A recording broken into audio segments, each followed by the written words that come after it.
फिर आशा दीवार में आता है कि ए प्रभु, फिर तू ही कलयुग में नानक नाम लेकर के, संत अवतार लेके, गुरु अवतार बन करके आया, और फिर तुमने सारे संसार को परमात्मा के उसी प्रेम का नाम का पाठ तुमने पढ़ा दिया। ये क्या अद्भुत दृष्टि है, कितनी सुंदर दृष्टि। 4 युगों को एक सूत्र में बांध दिया। द्वापर में तू बामन था, सतयुग में तू बामन था, द्वापर में तू कृष्ण था, त्रेते में तू राम था, कलयुग में तू नानक था। तो जब कोई भी प्रेम और श्रद्धा के साथ इस नाम का सुमिरन करे तो वो जाने इस एक अक्षर में ईश्वर के भिन्न भिन्न चारों नामों का एक प्रयाग है। ये 4 नाम एक नाम हो जाते हैं। फिर कहूं सब नाम प्यारे, सब नाम प्यारे, पर सवाल यह है कि क्या आपके दिल में वो मोहब्बत है ईश्वर के लिए? आप राम रूप से पूजो, आप कृष्ण रूप से पूजो, आप नरसिंह रूप से पूजो, क्या आप निराकार ईश्वर को समझते हो? क्या आप उस नाते उसकी आराधना करते हो? सरगुण में करो कि निर्गुण में करो, साकार में करो कि निराकार में करो, सवाल एक है कि उससे मन जुड़ना चाहिए। हमारे शरीर की जो बनावट है, जो इसकी मेकिंग है, उसमें एक बहुत बड़ा दोष ये है कि ये बड़े कम समय के लिए हमको मिलता है। और शास्त्र कहते हैं मानव शरीर बड़ी मुश्किल से मिलता है। और इसकी मुश्किल इतनी कही है कि वो कहते हैं कि निम्न योनिया, मतलब छोटी जो योनिया है, इस योनि में जन्म तो होता है, आसानी से ही हो जाता है, लेकिन इन सारे भिन्न भिन्न योनियों में से मानव शरीर सबसे श्रेष्ठ कहा गया। गोस्वामी जी कहते हैं, बड़े बाग मानुष तन पावा, सुर दुर्लभ सद ग्रंथन गावा, साधन धाम मोक्ष कर द्वारा। ये शरीर बड़ी मुश्किल से मिलता है। इस मानव शरीर के मिलने के पीछे उद्देश्य एक ही है। देखो, खाना पीना भोग हर योनि में हो सकता है। आप देखिए, कुत्ता है, बिल्ली है, गाय है, बैल है,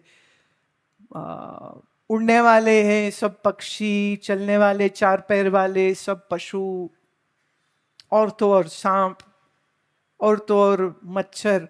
अब देखो ना, आप तो घर से बाहर टहलने निकलते हो और मच्छर को लगता है वो डिनर इज सर्व्ड। हमारा शरीर उनके लिए डिनर है ना। तो डेंगू आया, वो पीता है, साथ में बुखार दे जाता है। मलेरिया का कट गया तो मलेरिया दे जाता है।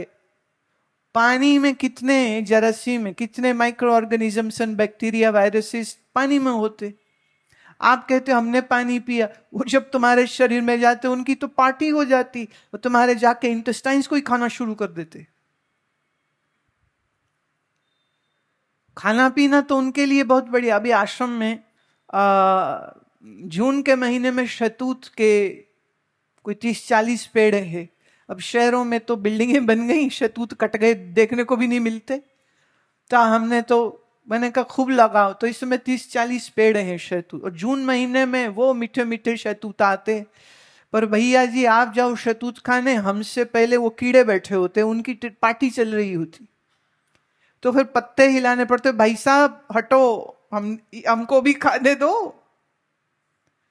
अमरूद और आम लगता है तो तोते आ जाते हैं। हमने, सच्ची बात है, ईश्वर शपथ, उनको कोई फोन करके नहीं बुलाया कि आम लग गए आ जाओ, हैं अमरूद लग गए आ जाओ। वो बिना बुलाए अपने आप ही आ जाते। पहला मीठा आम तोता खाता है, बढ़िया अमरूद को चिड़िया या तोता पहले खाते हैं। हम लोगों को तो उनका जूठा मिलता है अगर बच जाए तो। मीठा आम पहले पक्षी खा रहा।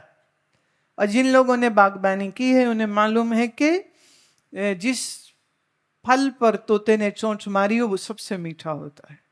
तो तोता सोचता होगा, बड़ा तू समझता अपने आप को इंसान, मौज तो मैं कर रहा हूं, मौज तो मेरी हो रही है, बढ़िया फल मैं खा रहा हूं। आप गेहूं लगाते हो, आप सब्जी लगाते हो, कीड़े आ जाते हैं, वो कहते भाई साहब पहले तो हम खाएंगे, तुम्हारे लिए देखेंगे बचेगा कि नहीं बचेगा। अच्छा, आपने कीड़े मारने के लिए डाली जहरीली दवा, कीड़ा तो मर गया, पर जाते जाते वो तुम्हारी सब्जी तुम्हारे ही डाले पेस्टिसाइड से जहर हो जाती है, उसी को फिर तुम खाते हो और फिर खा के बीमार होते हो। इसलिए मेरा आग्रह है, इस शहर के आसपास जो भी गांव में किसान हैं और आप जो सब्जियां खरीदते हैं, सब लोग मिलकर के इन किसान भाइयों से कहो कि भैया जैविक सब्जी उगाओगे तो खाएंगे, नहीं तो ये पेस्टिसाइड वाली सब्जी खा के शरीर में कैंसर ट्यूमर काहे को उगाना है भाई, काहे को। कहने कबाब ये अच्छा भोजन। अब मधुमक्खियां वो शहद बनाती हैं तो पहले वही खाती हैं, हम लोग तो उनका चुराते हैं, एक्चुअली उनका जूठा खाते हैं। गैया दूध देती है तो पहले उसके थन पर बछड़ा बछड़ी आके दूध पीते हैं, पहली दार उनकी होती है। हमको तो बाद में मिलता है, तो पहला दूध उनको, अच्छा शहद उनको, हमको तो बाद में मिला। तो इसलिए सिर्फ भोग भोगना हो तो फिर कुत्ता बिल्ली का जन्म अच्छा है, फिर मनुष्य मत बनो। मनुष्य कौन है जो मनन करता है? मनुष्य कौन है जो विचार करता है? मनुष्य कौन है जो सोचता है कि मुझे किसने बनाया, ये जगत क्यों बना, ये जगत के बनने से पहले क्या कुछ था या नहीं था, और अगर आज हम यहां पर हैं तो हम यहां क्यों हैं, कर्म क्या है, कर्म के भोग क्या हैं। ये सब विचार जो करे वो मनुष्य है। पर जब आप विचार छोड़ के खाली खाना पीना भोग पार्टी, सारा टाइम अगर खाना पीना पार्टी, और शरीर के ऊपर अच्छे अच्छा कपड़ा पहन लो, पार्टी कर लो, घूम लो फिर लो, दारू पी लो, दारू पी के लिवर का सत्यानाश कर लो, खा खा के मिठाइयां, खा खा के चीनी अपने लिवर का सत्यानाश कर लो, और फिर लोग बड़े खुश होते हैं, कहते हैं हमारे शहर में एक नया हॉस्पिटल बना है। हॉस्पिटल वालों मुझे क्षमा करना, पर मैं एक कड़वी बात कहने लगी। आपके शहर में नया हॉस्पिटल खुला है, ये खुशी की बात नहीं है, ये दुख की बात है कि तुम अपने शरीर को रोगी कितना ज्यादा कर रहे हो कि अस्पतालों की जरूरत पड़ रही है। अगर सुबह में 5 घंटा आसन कर लो, उसके बाद 15 मिनट कपालभाति प्राणायाम, 15 मिनट नाड़ी शोधन प्राणायाम, और दिन में किसी एक समय पर योग निद्रा। अभी 22 सितंबर को यहां पानीपत में भी योग निद्रा का कार्यक्रम रखा था। और योग निद्रा क्या है? ये योग की वो विधि है जिसमें आप अपने मन को अंतर्मुखी करते हो, तनाव मुक्त करते हो, आपका मन बड़े गहरे विश्राम में जाता है, जिसकी वजह से आपके शरीर से जब तनाव कम होता है, जब आपका रिलैक्सेशन अच्छा होता है, तो उसका फायदा यह है कि आपकी आर्टरीज में, रक्त की धमनियों में रक्त ठीक से प्रवाहित होता है, तो हाई ब्लड प्रेशर या लो ब्लड प्रेशर की तकलीफों से तुम बचने लग जाते हो। सप्ताह में एक दिन सिर्फ पानी का उपवास कीजिए, वाटर फास्टिंग। हमारे एक शिष्य हैं, वो डॉक्टर हैं और ब्लॉग लिखते हैं, मेडिकल ब्लॉग्स, खुद भी एमडी पैथोलॉजिस्ट हैं। तो वाटर फास्टिंग के ऊपर कितने जबरदस्त रिजल्ट्स आते हैं। आश्रम में बहुत लोग वाटर फास्टिंग के लिए ही आते हैं, डॉक्टरों की देख रेख में 5 दिन 8 दिन सिर्फ जल पे रहते, सिर्फ पानी पे रहते, और एलएफटीज एकदम ठीक होने लग जाती, लिपिड प्रोफाइल्स एकदम ठीक होने लग जाते। संयम करने से शरीर स्वस्थ होता है और बहुत ज्यादा खाने से और बहुत ज्यादा चिंता करने से हमारा शरीर भी रोगी होता है, हमारा मन भी रोगी होता है। कई बार लोग कहते नहीं जी क्या करे, बच्चों की तो चिंता होती है। तो ध्यान से सुनना मेरी बात।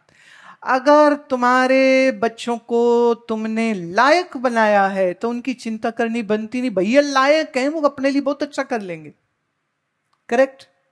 और अगर आपने अपने बच्चों को नालायक बनाया है तो नालायक के लिए भी चिंता करने का कोई फायदा नहीं है, क्योंकि तुम उसको जो मर्जी दे दो, वो सियाराम मैं सब जग जानी छुट्टी सब बर्बाद कर देगा, सब खाली करके बैठ जाएगा।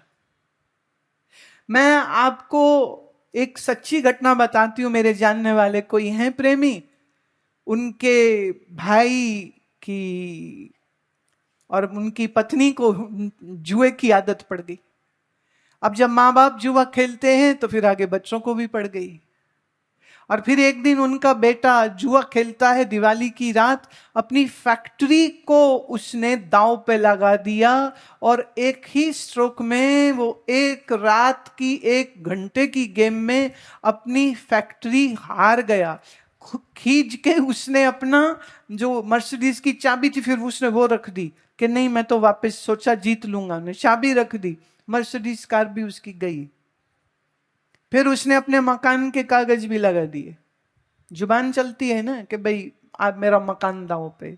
और सुबह 6 बजे गया था रात को मर्सिडीज में, वापस नंगे पैर आया। माँ पूछती है गाड़ी कहाँ है, कहता गई। और मम्मी चल तू भी अब घर से भी बाहर निकलना पड़ेगा। बोले क्या मतलब, कहते कांड हो गया रात को। अनबिलीवेबल।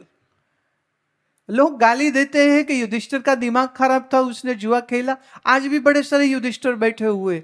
अभी अभी 2 दिन पहले न्यूज़पेपर में मैं पढ़ रही थी, 96 लाख रुपया ऑनलाइन गेम में बंदा हारा है। 96 लाख रुपया। ये ईश्वर की करोपी नहीं है, ये माँ बाप की गलती है, जिन्होंने बच्चों को पैसे तो दे दिए, चलाने को गाड़ी तो दे दी, पर जीवन जीने की अकल नहीं दी। मैं फिर कह दूं, हाई एजुकेशन से एथिक्स नहीं आते हैं। बीटेक एमबीए आदि सब डिग्रियां बहुत अच्छी हैं, पर मात्र ये डिग्री हो लेकिन एथिकल और मॉरल कोई ट्रेनिंग नहीं, संस्कार कोई नहीं है, ये क्या करेंगे बच्चे। ये नालायकी में कंपटीशन हो जाएगा किसका कितना ज्यादा नालायक है। दारू पी के गाड़ी चलाएगा, एक्सीडेंट। दारू पिएगा तो शरीर का एक्सीडेंट, माने शरीर अंदर से खराब। तो फिर माँ पिता को ज्यादा फिक्र इस बात की करनी चाहिए, पढ़ाई कराओ, बहुत अच्छे अच्छे स्कूल कॉलेज में डालो, बहुत अच्छे, पर रोज सुबह उनको साथ में लेके कुछ धर्म की शिक्षा भी दोगे या नहीं दोगे। कि सुबह उठना आवश्यक है, नाम भजन करना आवश्यक है, गीता के 2 श्लोक समझने अच्छा है, कि दादा बैठ के पढ़े और पुत्र बैठ के सुने और पोता भी पूछे कि पिताजी आज कौन सा श्लोक है। कि सारी फैमिली बैठ करके जपजी साहब की पंक्तियों पर विचार कर रही हो। लोग कहते हैं the family who eats together stage together, wrong. I would say the family who meditates together stage together. मैं कितने लोगों को मिलती हूं, लड़का कनाडा चला गया, लड़की भी कनाडा चली गई, दूसरा बच्चा ऑस्ट्रेलिया चला गया, बड़े खुश हो रहे, आहा हमारे बच्चे वहां चले गए, अच्छी बात। वहां जाके क्या कर रहे हैं, पढ़ाई कम नौकरी ज्यादा, दिन रात 2-2 जॉब्स, और फिर उसमें तबीयतें खराब। और वहां जाने के पीछे मैंने एक लड़के से पूछा, मैं सच्ची सच्ची बता, माँ बाप से दूर पार्टी करने जा रहा है या सच में पढ़ाई करने जा रहा है। तो वो कहता है प्लीज प्लीज गुरुमा ये मत पूछो, साथ ही बैठे हुए हैं, पेरेंट्स साथ ही बैठे, ये मत पूछो। मुझे मिलते हैं बच्चे इंग्लैंड में, जहां भी जाती हूं आते हैं सुनने, फिर कहेंगे जी हम अम्बाले से हैं, हम करनाल से हैं, मैं यहाँ क्या करने आए हो, चाहिए पढ़ाई करने। कब से आए हो, बोले 8 साल हो गए। मैं 8 साल में क्या कमाया, बोले अभी तक सेट नहीं हो पाए हैं। और माँ बाप बैठे यहाँ घर में खुश हो रहे, बच्चे बाहर चले गए, वहां जाके दारू पी रहा है, ये बहुत ज्यादा काम कर रहा है, बेआरामी कर रहा है, शरीर को खराब कर रहा है। तो क्या आप माँ बाप का ये फर्ज नहीं है कि बच्चों को ये कहो कि बेटा पैसा कमाना जरूरी है, पर पैसों से जरूरी रिश्ते होते हैं।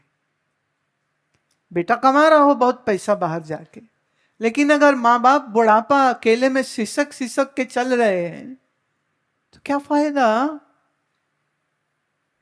और फिर मैं तो ये भी देखती हूं, अभी पिछले दिनों हमारे कोई जानने वाले हैं, वो बीमार थे, बेटा बाहर था और वो आईसीयू में पहुंच गए, बेटे को वापसी में टिकट नहीं मिल रही थी, पिताजी सिसक सिसक के तो आईसीयू में मर गए, और वो संस्कार के टाइम पे पहुंच पाया बा मुश्किल से, तब तक तो जवाई ने अग्नि दे दी थी।